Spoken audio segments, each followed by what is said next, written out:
Bien, bonjour à toutes et tous.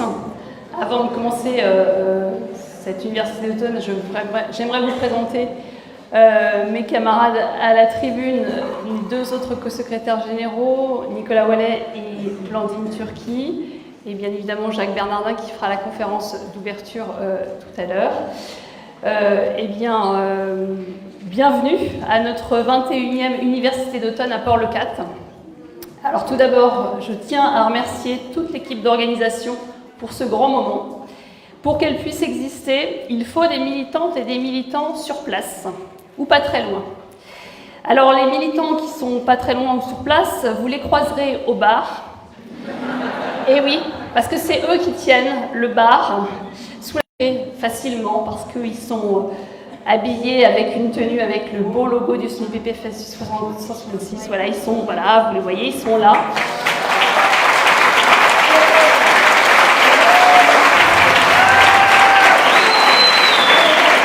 Et toute cette équipe de SNUIPP 66, ça fait maintenant 11 ans, oui, 11 ans, qu'ils consacrent du temps pour pouvoir nous accueillir ici, au bord de la Méditerranée, pendant 3 jours. Et à chaque fois, on leur commande le temps qui va bien avec, c'est-à-dire pas trop de vent, pas trop de pluie, du soleil, et ça marche à chaque fois. Alors c'est aussi grâce à l'équipe des militantes et des militants de l'équipe nationale du SNUIPP FSU, vous les croiserez un peu partout durant ces 3 jours, et c'est eux et elles qui feront en sorte que tout se passe bien pendant ces 3 jours. Je tiens ici à saluer cet engagement de toutes et tous pour que cette université d'automne soit encore un grand moment de notre syndicat. Merci également aux chercheurs et aux chercheuses, aux conférenciers, aux conférencières qui ont accepté de venir ici partager les résultats de leurs recherches ou bien tout simplement parler de ce qui fait leur métier, ce qui fait leur engagement. Cette université d'automne se déroule dans un contexte bien particulier, un contexte de tension sociale, mais également de revendications fortes sur le métier et les conditions salariales.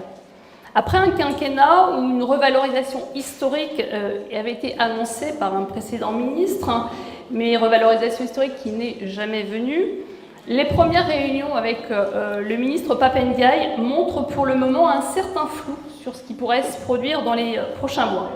Entre une revalorisation inconditionnelle qui concernerait les débuts et les milieux de carrière et un pacte qui conditionnerait une augmentation à de nouvelles missions, tout le monde risque de ne pas être revalorisé. Ainsi, nous avons pu entendre ces derniers jours le ministre parler, vous avez dû l'entendre, de surveillance du temps périscolaire comme une nouvelle mission qui pourrait être proposée aux enseignantes et aux enseignants. Alors c'est quand même méconnaître le temps de travail des personnels et surtout le métier sur le terrain pendant ce moment-là. D'abord parce qu'il y a des animateurs et des animatrices, du personnel territorial dont c'est la mission que d'encadrer ces moments. Mais c'est également inquiétant qu'ils méconnaissent autant le travail des enseignantes et des enseignants sur cette pause méridienne, parce que oui, sur le temps de la pause méridienne, on mange, on se restaure, mais aussi, il y a d'autres tâches qui viennent s'ajouter. On corrige, on se réunit, on travaille, parfois même on rencontre les parents d'élèves. Alors cette annonce du ministre est par ailleurs en totale contradiction avec la dernière enquête de la DEP sur le temps de travail des enseignants, enquête qui est sortie cette semaine, je ne sais pas si vous avez pu la lire, et celle-ci, elle conforte toutes nos constatations sur le terrain, puisque, d'après cette enquête, les PE travaillent en moyenne 43 heures par semaine. C'est pas un scoop, on sait, on travaille énormément tout au long de la semaine, puisqu'il y a le travail invisible. À titre de comparaison, c'est 3h30 de plus que les autres cadres A de la fonction publique. À cela s'ajoutent les jours travaillés pendant les vacances, soit, selon l'enquête, une moyenne de 34 jours pour les professeurs des écoles, sur la totalité des vacances. Comment, dans ces conditions, peut-on imaginer nous confier des missions supplémentaires pour gagner plus ? Il est urgent au SNUIPP, pour le SNUIPP, de rémunérer les missions qui sont déjà effectuées sur le temps de travail et les rémunérer à leur juste valeur. La revalorisation, pour nous, ce sera sans contrepartie. Alors au SNUIPP et FSU, depuis plusieurs mois déjà, nous nous battons pour une véritable revalorisation de toutes et tous.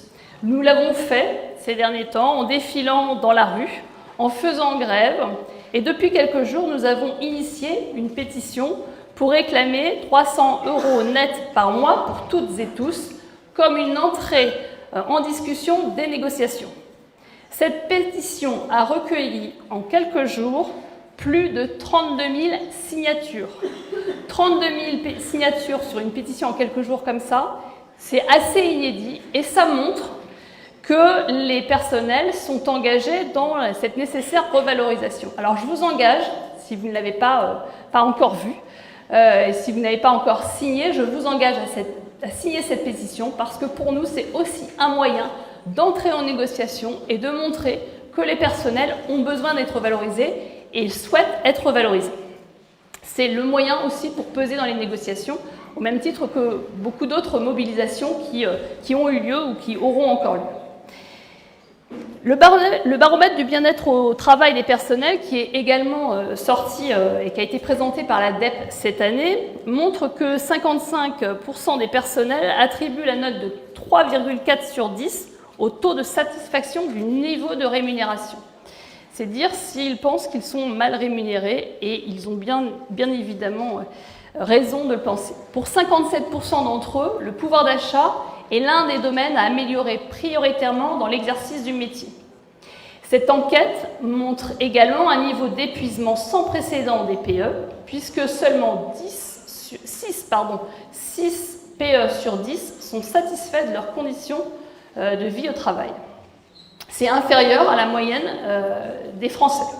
Cet épuisement, il est réellement ressenti sur le terrain, dans nos sections départementales, ou dans les CHSCT, nos élus du personnel sont confrontés à des remontées de fiches santé et sécurité au travail de plus en plus conséquentes. Et on a des CHSCT qui se passent dans des conditions où, bien évidemment, les fiches qui remontent montrent un épuisement et devraient alerter beaucoup plus l'administration. Dans les personnels qui ressentent encore plus ce sentiment d'épuisement, nous avons les directeurs et les directrices qui sont partiellement déchargés.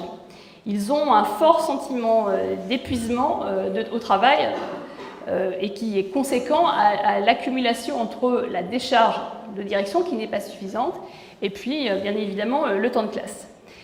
Ça nous conforte là aussi dans notre demande d'augmentation des décharges pour les petites écoles, mais également sur la question de l'allègement des tâches et sur l'aide administrative. C'est ce que nous avons revendiqué l'année dernière au moment du passage de la loi RIAC à l'Assemblée. Cette loi RIAC n'a pas amélioré les conditions de travail des directeurs et des directrices d'école, et on le voit bien, notamment sur l'allègement des tâches, mais également sur la question des décharges de direction pour les petites écoles. Pour autant, si les personnels sont mécontents de leurs conditions de travail, ils entretiennent de bonnes relations avec leurs élèves. Ils et elles apprécient toujours autant de transmettre des savoirs, mais pour la plupart, ils sont empêchés dans leur travail. C'est véritablement une perte de sens que nous observons dans le métier. Et c'est en jeu dans l'éducation nationale depuis quelques années. Alors bien évidemment, ces 5 dernières années que nous venons de vivre, auront accentué encore plus cette perte de sens avec une politique autoritariste, des injonctions et une charge de travail importante. Mais c'est aussi l'impossibilité de faire classe parce que les moyens pour l'inclusion ne sont pas là et que les situations se dégradent, maltraitant ainsi les élèves, mais également les élèves. C'est aussi le manque de personnel remplaçant. J'ai dit 2 fois les élèves. Alors je vais la reprendre, je vais la refaire. On va couper au montage, Thomas, en fait. Alors, bien évidemment, c'est cette situation d'inclusion qui n'est pas réellement va modifier les conditions de travail des enseignants, va maltraiter les enseignants et les personnels, je pense aussi aux AESH, qui ne sont pas dans une situation facile, effectivement, dans ces conditions, et également les élèves. Mais je pense que vous m'aviez comprise tout le temps. Alors, oui, je vais reprendre. C'est aussi, bien évidemment, le manque de personnel remplaçant, le manque de plus de maîtres que de classe, le manque de personnel AESH, le manque de personnel spécialisé des réseaux d'aide, les manques de psychologues, le manque de CPC, qui fait que bien souvent, l'enseignante reste seule face à ces difficultés, sans pouvoir solliciter un autre regard sur les élèves. C'est bien évidemment au SNUIPP la question de l'équipe pluriprofessionnelle qui peut avoir un double regard ou plusieurs regards, multiples regards sur les élèves qui permet de faire avancer l'équipe et d'avoir des solutions pour les élèves. Alors si l'on veut retrouver de l'attractivité à ce métier, il va falloir aussi améliorer les conditions de travail des enseignants. Et bien évidemment, en améliorant les conditions de travail des enseignants, on améliorera les conditions d'enseignement et donc les conditions d'enseignement pour les élèves. Et ce n'est pas par la mise en place des débats dans les écoles, ou bien encore par les évaluations d'école, que nous allons retrouver du sens dans notre métier. Il faut au contraire nous laisser exercer notre métier en nous donnant les moyens de le faire. Des moyens financiers pour en mettre en place des projets. Toutes les équipes et tous les élèves en ont besoin. Cette école du futur, calquée sur l'expérimentation marseillaise, nous n'en voulons pas. Nous voulons dessiner un futur pour l'école qui permette à tous les élèves de réussir. Cette amélioration des conditions de travail et d'apprentissage pour les élèves, c'est aussi par la formation continue qu'elle doit passer. Nous devons retrouver cette respiration qui permet de se relancer auprès des élèves et de faire évoluer notre pratique. Cette respiration, c'est aussi ce que nous souhaitons vous proposer ici au SNUIPP, et depuis plus de 20 ans maintenant, pendant ces 3 jours, des séries de conférences qui permettent de se nourrir professionnellement auprès des chercheurs, des chercheuses, des conférenciers et des conférencières. Vous le savez, les questions de métier sont au cœur du projet du SNUIPP FSU, projet que vous pourrez retrouver dans notre livre blanc pour l'école. Vous avez dû l'avoir dans votre petit sac quand vous êtes arrivé, qu'on vous a fourni. Vous avez tout le projet du SNUIPP dans ce petit livre blanc et pour vous montrer ce que le SNUIPP porte pour l'école. Alors cette année, le fil rouge de notre université d'automne sera la question des fondamentaux, ou plutôt de quels fondamentaux l'école a besoin pour devenir celle de l'émancipation par le savoir. Face à une vision étriquée des fondamentaux, se résumant au lire, écrire, compter et respecter autrui, et cher à notre ancien ministre Jean-Michel Blanquer, et corrélé à un pilotage du système par le biais des évaluations standardisées, évaluations qui se multiplient dans les classes. Ces 3 jours seront pour nous l'occasion de préciser ce que doivent être concrètement les vrais fondamentaux que nous voulons promouvoir, ainsi que les moyens nécessaires pour les atteindre. Nous réaffirmons que la maîtrise de savoirs multiples et complexes est indispensable pour agir en citoyens et citoyennes éclairés et émancipés.